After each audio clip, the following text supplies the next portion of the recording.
Hello, readers. Today I'm going to be previewing One Third Nerd by Jennifer Choldenko. This is another one of our 2021 Rhode Island Children Book Award nominees.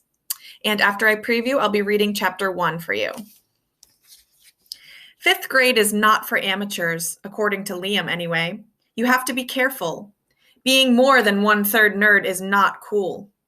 If only Liam's little sisters weren't raising his percentage. Dakota's all nerd, all the time. She drives him nuts with her crazy scientific plans. Izzy isn't nerdy, but she's so friendly it's embarrassing. Liam and his sisters love their dog, Cupcake, but lately she's been peeing inside the apartment.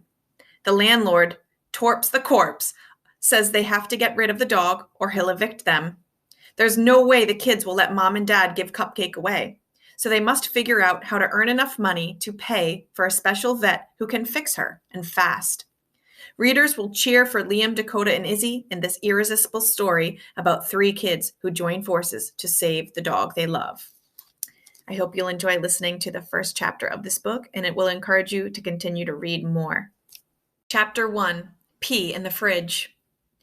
Fifth grade is not for amateurs. You have to watch yourself. Kids notice stuff. What books you read, what sports you follow, what devices you own, and how nerdy you are. A little nerdy is good. You can fix the game controller. But if you're the kid who gets the teacher's website up and running so everyone has more homework, that's too nerdy. And then there are the subtle things, like how you raise your hand.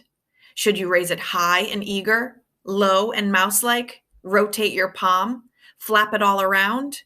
Or does your arm come straight up and slow like a log on a pulley?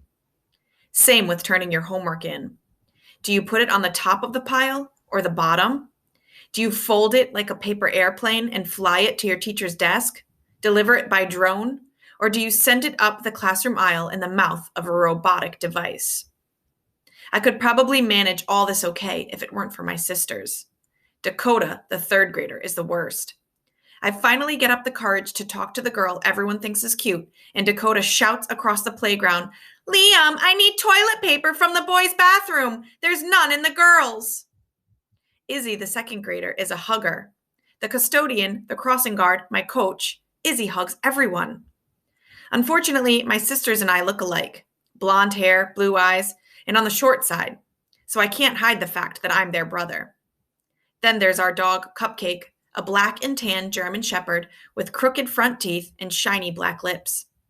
Cupcake has little accidents in our apartment. Did I mention we live under the landlord? Not that poor pee control would be a good idea in any house, but it's especially bad when you live close to your landlord. Other problems? Cupcake howls when the microwave dings, and Izzy sings all the time. Luckily, the landlord, Mr. Torps, is hard of hearing. Once he takes his hearing aids out, Izzy can sing as much as she wants.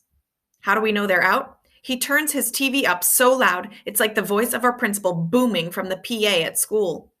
We hear every sound Torps makes. When he belches, shouts at the radio, or goes to the toilet. Plus, he spies on us. He says he only comes downstairs to water the plants, right outside his window. But since there's nothing to water but dried up weeds, I wonder.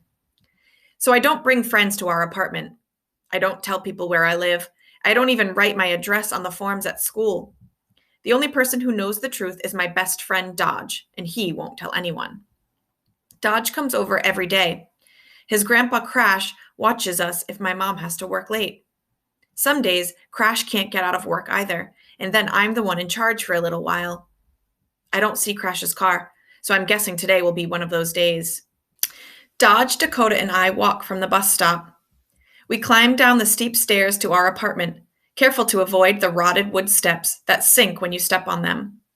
I pull the blue key with the smiley face sticker out from under my shirt, where it hangs on a string, and I unlock the door.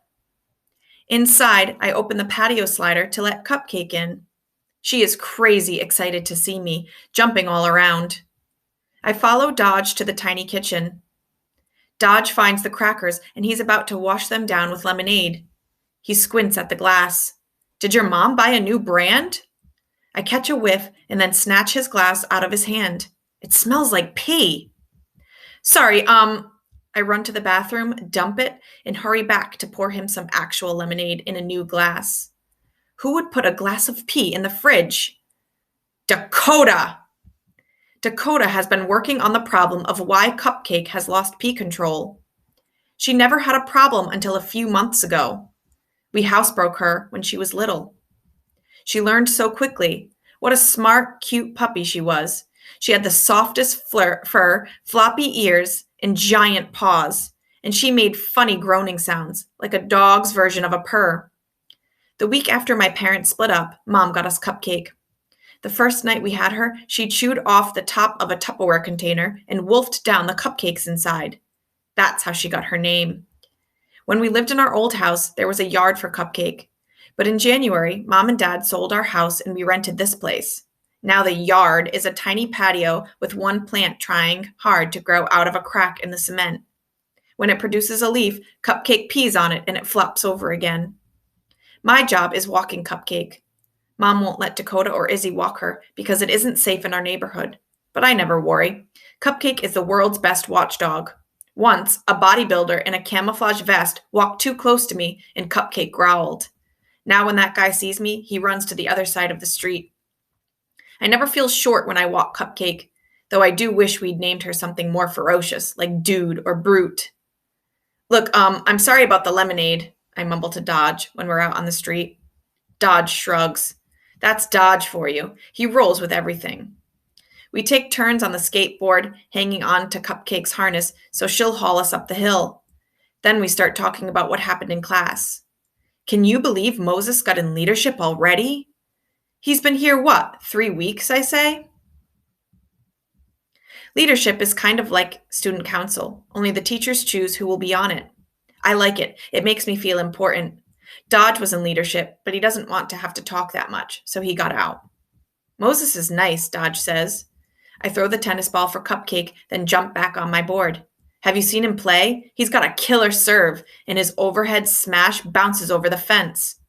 Dodge nods. I heard he's on 2 tennis teams, ours and another at some club. A club? He's rich too, I sigh. 1/3 nerd, 1/3 athlete, 1/3 rich kid. Moses has it all. Like, what's his name? The guy who started Facebook? Mark Zuckerberg? Yeah, him. Super nerd. Genius. Is he good at sports? Has to be, I say. There are sports everywhere on Facebook. So, who would you rather be? Mark Zuckerberg or Roger Federer?